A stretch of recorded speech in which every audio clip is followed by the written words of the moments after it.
अगले ये जो 4 वीडियो बनाया था उसमें से ये डिस्कस किया था जे आप एक आत्मा है।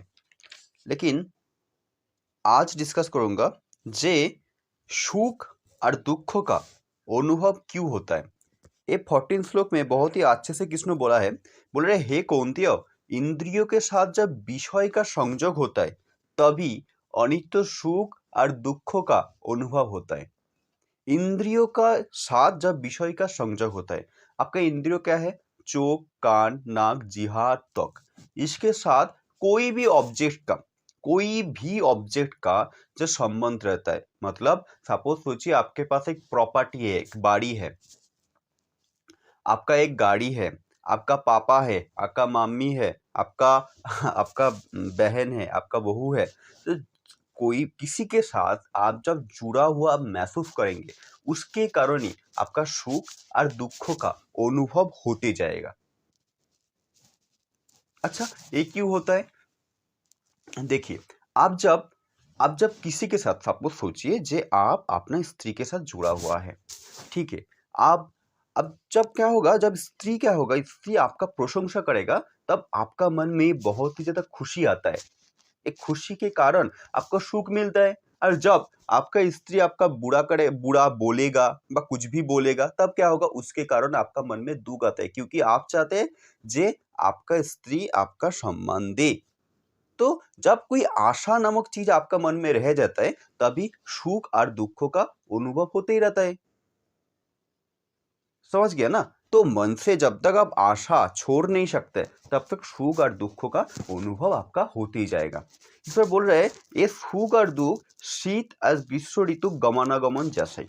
मतलब शीत और ग्रीष्म ऋतु आता है ना, साल में 2 बार आता है, ठीक है। ऐसा ही वो आएगा और फिर से चले जाएगा। मतलब वो एक टेम्पोररी थिंग्स है जो आते रहता है और फिर से चले भी जाता है। मतलब वो सुख और दुख का जो फीलिंग है वो आपके पास आएगा और कुछ टाइम बाद चल भी जाएगा, ठीक है।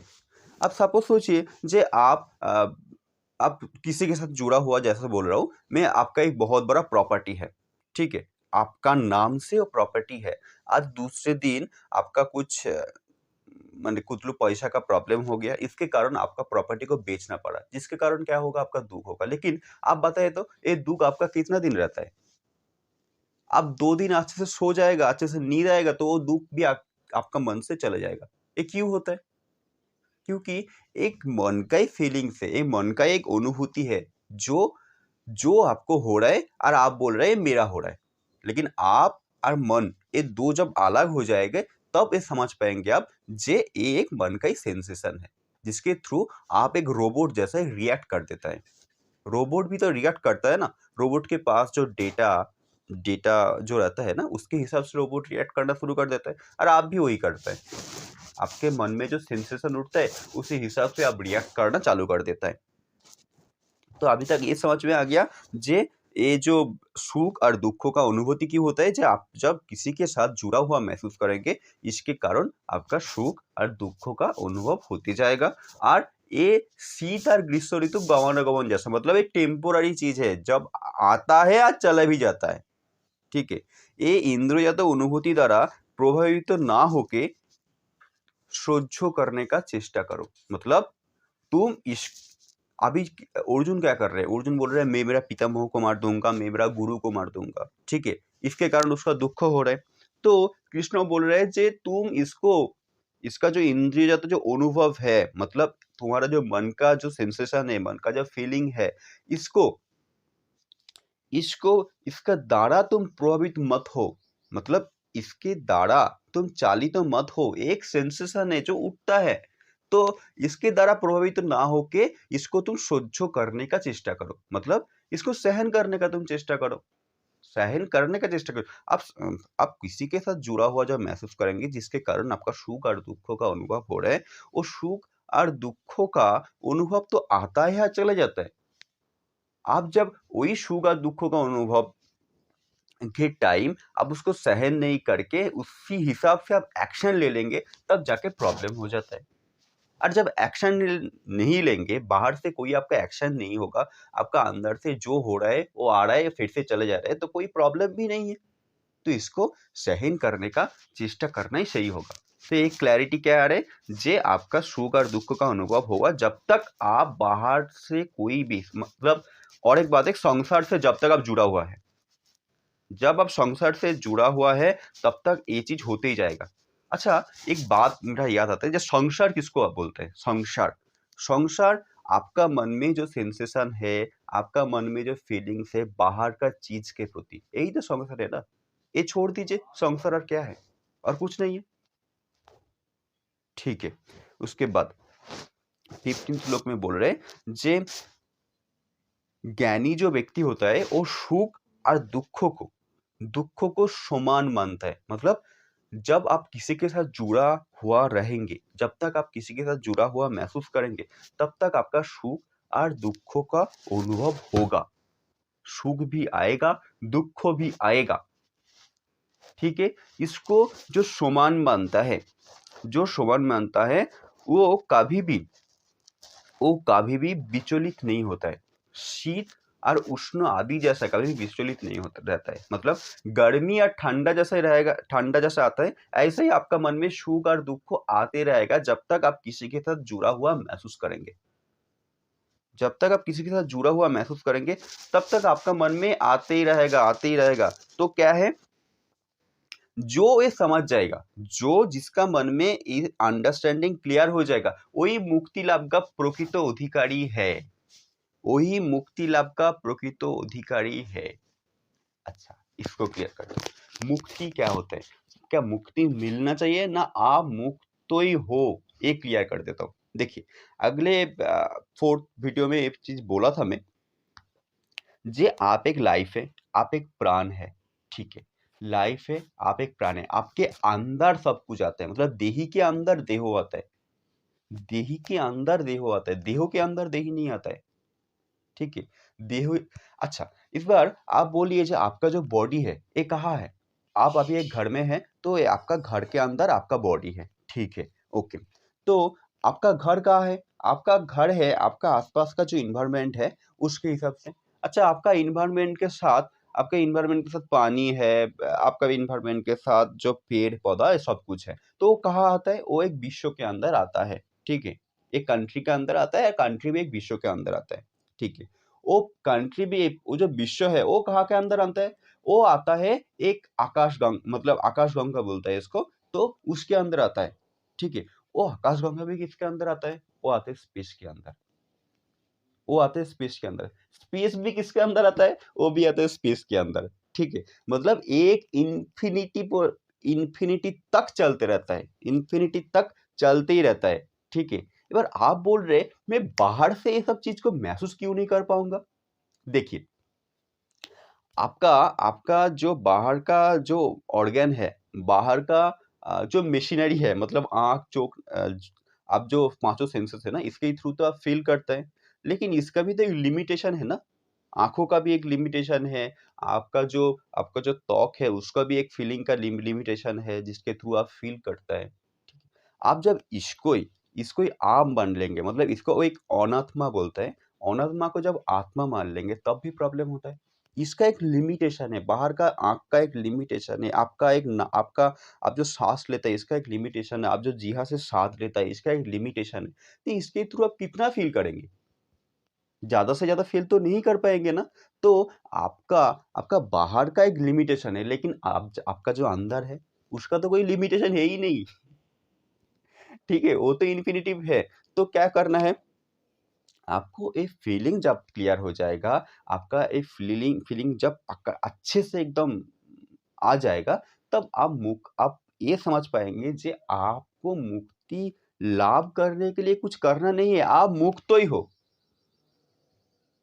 ठीक है, ये क्लियर हो गया? अच्छा, इस बार इसके लिए क्या करना पड़ेगा? इसके लिए आपका जो मन का जो सेंसेशन है, आपका जो मन का जो फीलिंग है, उसके हिसाब से आप रिएक्ट नहीं करके इसको सहन करने का कोशिश कीजिए।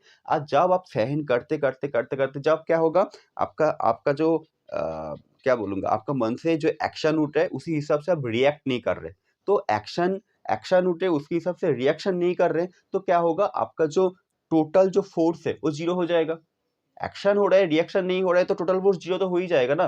तो जीरो जब हो जाएगा मतलब मन के से जो सेंसेशन है, मन का जो फीलिंग्स है, ये जब तक धीरे धीरे कम होते जाएगा, धीरे धीरे और भी कम होते जाएगा, तब क्या होगा, तब आपके अंदर आप कौन है ये आपके आपका एक फीलिंग के अंदर आ जाएगा। ठीक है, अपने आप ही आ जाता है। ठीक है, इसके लिए कुछ करना नहीं पड़ता है। तब आप समझ पाएंगे कि आप मुक्त ही हो। ठीक है, समझ गया। तो अभी कृष्ण यही बोल रहे हैं जे যে जो समझ लेता है जे सी ए सुख और दुख गर्मी और ठंडा जैसा आते रहता है जाते रहता है, तो वही वही जाके प्रकृत प्रकृत अ, मुक्ति लाभ का अधिकारी होता है। ठीक है, ठीक है, चलिए ये आप समझ गया ही होगा। ओके।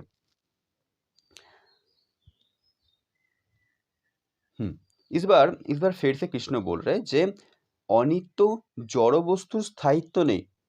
अनित्य जो जड़ वस्तु मतलब अनित्य, अनित्य जो आज है काल नहीं रहेगा। अच्छा, आज है काल कौन सा चीज नहीं रहेगा? आज है जो काल नहीं रहेगा उसको मैं भूत के अंदर डाल सकता हूँ। जो आज है काल नहीं रहेगा। आज आपका बॉडी है, काल रहेगा नहीं रहेगा। ठीक है, आज आपका नाम से जो प्रॉपर्टी है वो काल तो चेंज होगा, दूसरे के नाम में आएगा। ठीक है, आपका आसपास जो परिवेश है वो भी चेंजेस होते रहता है। आपका आसपास का जो एनवायरमेंट है वो भी चेंजेस होते रहता है। ठीक है, वो समय के साथ एक चीज रहता है, काल दूसरे चीज परिवर्तित हो जाता है। तो इसको ही बोलते हैं अनित्य। आपके आसपास में आप जो भी बाहर में जो चीज देख पा रहे हैं ये सब कुछ चीज चेंज होता है। और आपका बॉडी भी चेंजेस होता है समय के साथ साथ जितना आपका बयस जाता है। तो ये सब कुछ चीज को जो बोल रहे हैं इसको बोल रहे हैं अनित्य। आपका बाहर का जो भी आपको देख देख पा रहे हैं, आप जो भी सुन पा रहे हैं, जो भी आप ग्रहण कर पा रहे हैं, तो ये सब कुछ ये सब कुछ चीज को ही अनित्य बोला जाता है। लेकिन नित्य किसको बोलते हैं? इसको बोलते हैं अनित्य जड़ वस्तु। नित्य बोलते हैं आत्मा, जो कभी भी चेंजेस होता नहीं। लाइफ का भी चेंजेस होता है, प्राण का भी चेंजेस होता है। वो समय के साथ साथ प्रकाशित होता है। आज जब समय खत्म हो जाएगा उसके बाद वो धीरे धीरे वो भी खत्म, वो खत्म तो नहीं होगा। उसका बाहर का जो फ्रेम है वो नहीं आएगा, मतलब बाहर का जो फॉर्म है वो नहीं आएगा। लेकिन फॉर्मलेस को कैसे करके कोई मार सकता है? वो तो रह ही जाएगा ना। वो आज भी है, काल भी रहेगा, मतलब जो भूतों में है भविष्य भी रहेगा, अभी भी है। ठीक है, तो नित्य वस्तु आत्मा का कभी विनाश नहीं हो सकता है। आप उभय जो तत्वदृष्टा जो व्यक्ति है, ये उभय उभय जो प्रकृति है मतलब नित्य वस्तु आत्मा का कोई विनाश नहीं कर सकता है। और अ, और अनित्य वस्तु जड़ वस्तु का कोई बचा नहीं सकता है। जो जड़ वस्तु है उसको कोई बचा नहीं पाएगा, और अनित्य जो आत्मा है उसको कोई मार नहीं पाएगा। जो ये इसको फील कर लिया, ये चीज को तत्वदृष्टा जो व्यक्ति है वो फील कर लिया। इसमें यही बोल रहा है, नाश्यते विद्यते भावो ना भवे विद्यते क्षत उभयारोपी दृष्टहंत नयस्त दर्शिभी। जो तत्वदृष्टा व्यक्ति है वो वो ये समझ लिया, वो ये समझ तो नहीं बोलूंगा, उसके अंदर एक सिद्धांत तो आ गया, उसके अंदर एक डिसीजन अच्छे से आ गया। जे अनित्य जो जड़ वस्तु है, अनित्य जो जड़ वस्तु है, आपका बॉडी से शुरू करके बाहर का जो जो इन्वायरमेंट है, ये सब कुछ एक ना एक दिन खत्म तो हो ही जाएगा। लेकिन आत्मा का कभी भी विनाश हो नहीं सकता है। आत्मा का कभी भी विनाश हो नहीं सकता है। ये इम्पॉसिबल है। जैसा आपका बाहर का कोई भी चीज कोई बचा नहीं पाएगा, ऐसा आपका आत्मा का कोई बचा नहीं पाएगा। अभी ये आत्मा का और भी ज्यादा क्लियर कर देता हूँ। मैं एक अष्टवक्र गीता में एक चीज पढ़ा था, वो होता है चित्त स्वरूप साक्षी। आपका आत्मा क्या है? चित्त स्वरूप साक्षी। अच्छा, चित्त किसको बोलते हैं? चित्त बोलते हैं कॉन्शियसनेस। कॉन्शियसनेस को ही चित्त बोला जाता है। चित्त कॉन्शियसनेस বা लाइफ বা सेंसेशन जो भी आपको वो हो रहा है उसको ही बोलते हैं चित्त। स्वरूप मतलब उसी हिसाब से, उसका आकार से। साक्षी किसको बोलते हैं? अच्छा, साक्षी किसको बोलते हैं? एक एक किसको मार रहा है और एक मार खा रहा है। साक्षी कौन है? एक मार रहे और दूसरे मार खा रहे, तो इसमें से साक्षी कौन है?